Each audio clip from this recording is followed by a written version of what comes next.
Oi, alunos! Vamos então para mais uma análise de redação nota 1000, né? Vamos aprender a escrever as nossas redações, avaliando as redações de outros que obtiveram êxito, né, na sua tentativa. Gente, essa redação aqui, tá? Não sei se vocês lembram, né? Lá nas aulas presenciais ainda, em tempos remotos, eu citei como exemplo, eu costumo citar esse exemplo de uma redação que teve muita confusão, muita dificuldade dos alunos na hora de identificar o tema, né? Que até eles tiveram que ser mais flexíveis na hora de dar as notas para os alunos, porque muita gente não identificou corretamente o tema. É aquele tema que eu falei que era sobre educação para surdos, né? Educação inclusiva para surdos no Brasil. Gente, por que o pessoal se perdeu muito nisso? Porque os textos motivadores, eles falavam em educação inclusiva, mas eles não falavam especificamente na educação inclusiva para surdos. Mas lá no final da proposta, por isso é importante ler a proposta até o fim, né? Lá no final da proposta eles diziam que era para falar sobre educação inclusiva para surdos, exclusivamente, especificamente, tá? Então, muita gente não leu a proposta toda, né? Começou a ler, identificou o tema e já foi para a escrita. E não identificou corretamente o tema, não delimitou o tema corretamente. Falou lá sobre educação inclusiva para cadeirante, ou sei lá o que, tá? Para cego. E não era o caso.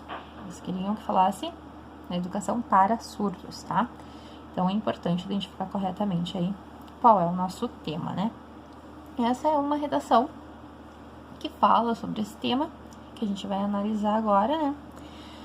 E ela segue praticamente a estrutura que eu ensinei pra vocês, tá? Mas ela é um pouquinho mais flexível também, como o último tema que a gente avaliou ali, o último texto que a gente viu, tá? Então, vamos lá. Esse texto aqui, ele usa muitas citações, tá?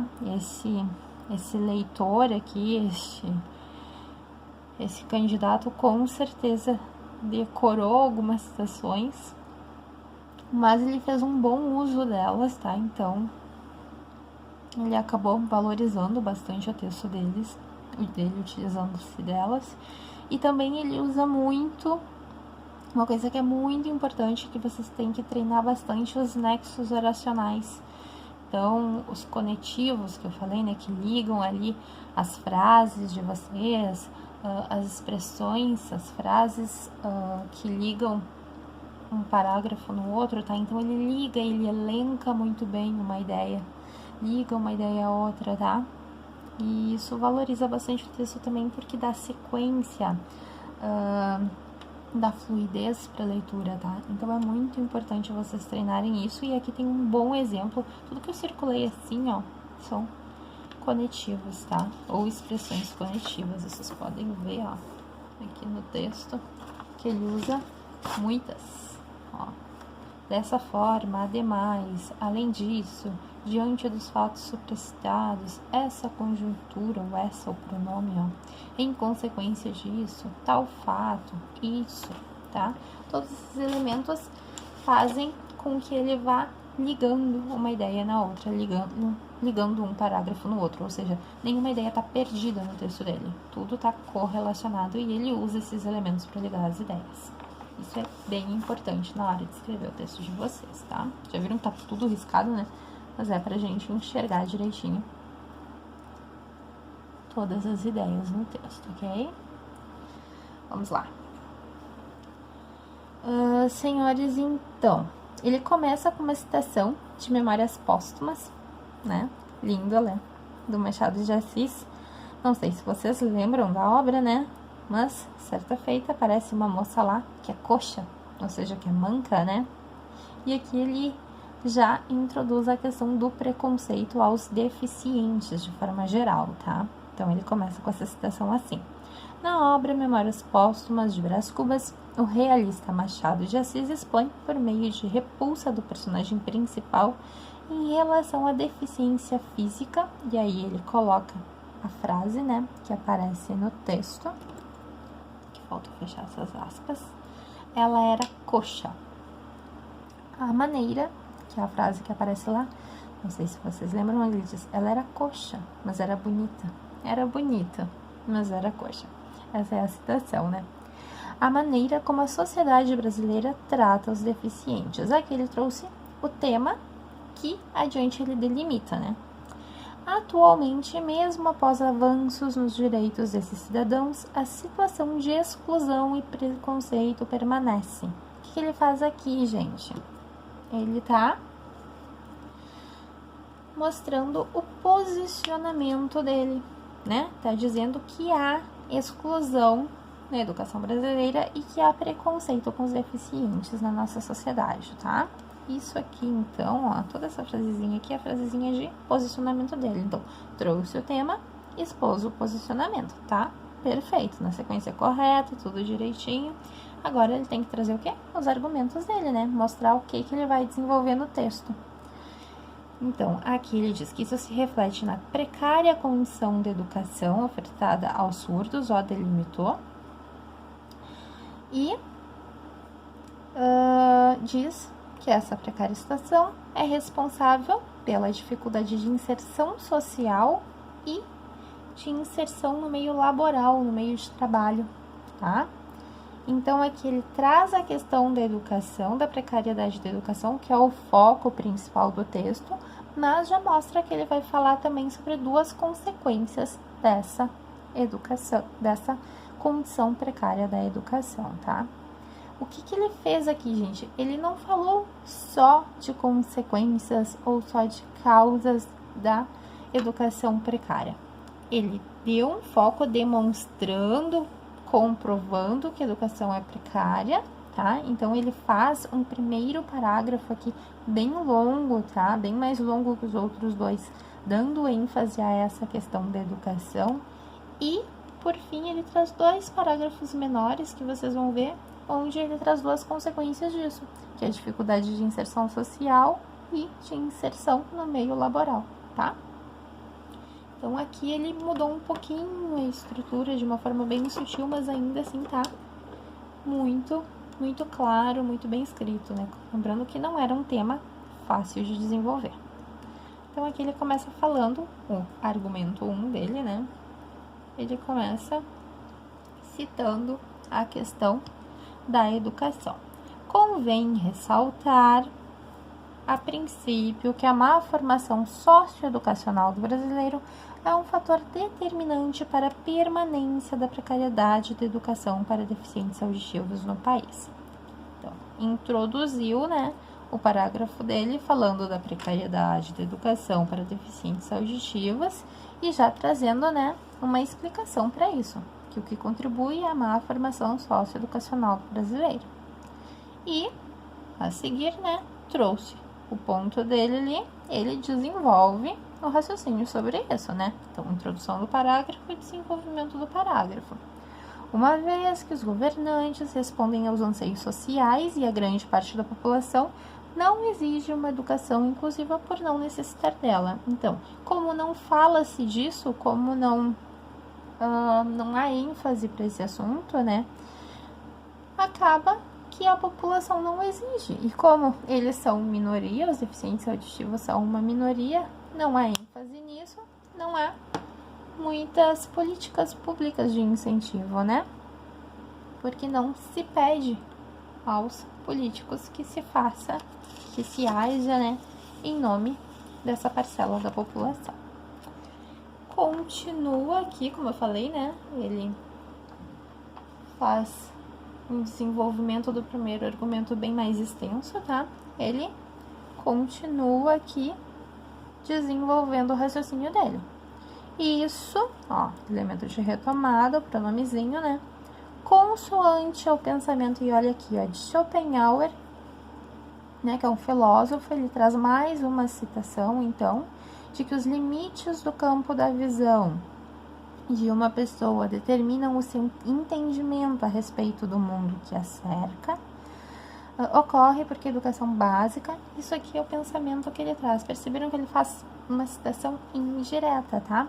Ele não traz a frase direta entre aspas, bem direitinho. Sempre eu falo para vocês. Eu sugiro, né, um gosto bem particular meu, que vocês usem citações indiretas, porque elas são muito mais seguras na hora de colocar no texto, tá?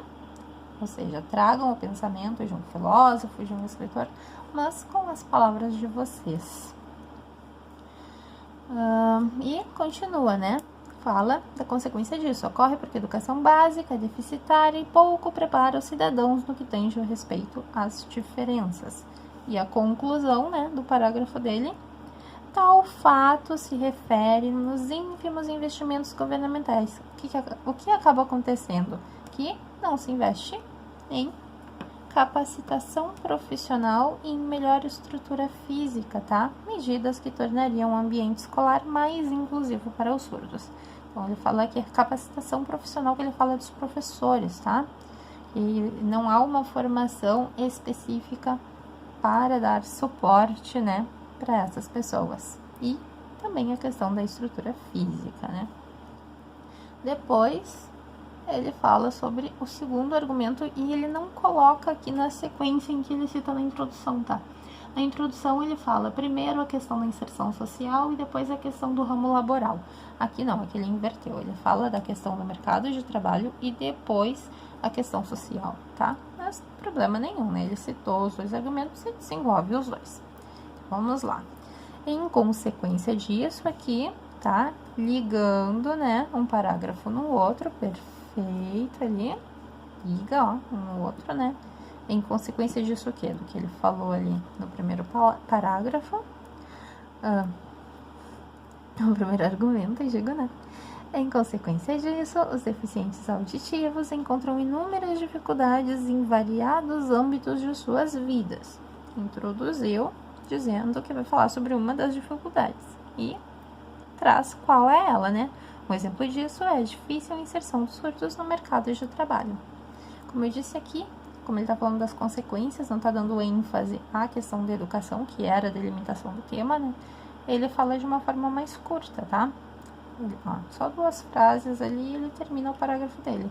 Devido à precária educação recebida por eles e ao preconceito intrínseco à sociedade brasileira. E o terceiro argumento dele é a questão social, né? Também, ó, ele desenvolve de forma mais curta. A única observação que eu tenho aqui para vocês, ele traz uma citação de outro filósofo, muito bem escrita, tá? Só que eu acho que o período dele ficou um pouco longo, gente. Eu acho que ele poderia ter colocado um ponto final aqui no meio e usado no mínimo umas 2 frases aqui, tá? Porque acaba ficando um pouco cansativo. Aqui ele colocou um ponto final ainda no meio, mas aqui não. Aqui ele engatou uma primeira e foi, né? Então, a minha sugestão para vocês é que não usem períodos tão longos, tá?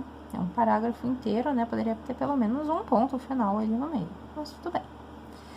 Essa conjuntura, de acordo com as ideias do contratualista John Locke, configura-se uma violação do contrato social, já que o Estado não cumpre sua função de garantir que tais cidadãos gozem de direitos imprescindíveis, como o direito à educação de qualidade, para a manutenção da igualdade entre os membros da sociedade. Perceberam como cansa? E não acabou ainda.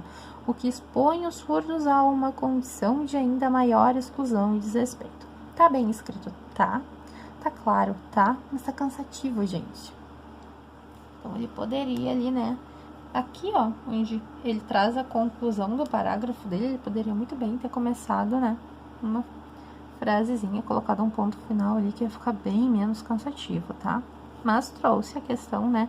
Da exclusão social, do desrespeito, trouxe um filósofo, citou um filósofo ali, tá? Muito bonito, muito bem feito.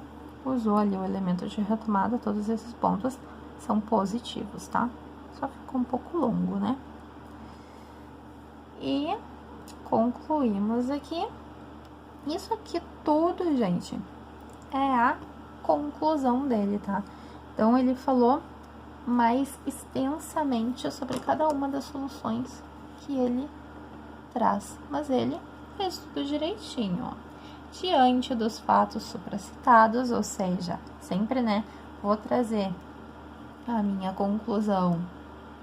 Ele não colocou aqui o conectivo conclusivo, o portanto, por conseguinte, né, mas ele fez a referência aos argumentos adequadamente ali, diante dos fatos supracitados, faz-se necessário, e aqui ele já traz a primeira solução, que a escola promova a formação de cidadãos que respeitem as diferenças e valorizem a inclusão. E aí, se ele diz que tem que acontecer isso, ele tem que dizer como, né, gente? Não adianta eu dizer, o governo tem que fazer, e aí eu não julgo como. Tem que dizer como, né? Isso é trazer uma solução. Senão eu não tô saindo, eu tô apenas me mantendo no senso comum, né? Como, então? Por intermédio de palestras, debates e trabalhos em grupo, que envolvam a família a respeito desse tema, visando a ampliar o contato entre a comunidade escolar e as várias formas de deficiência, tá? Ou seja, falem mais sobre isso, né? Debatam este tema nas escolas, conscientizem a sociedade de que essa questão tá aí, de que ela precisa ser lembrada, ela precisa ser falada. Sim, é um bom argumento, assim, ele diz como implementá-lo, tá?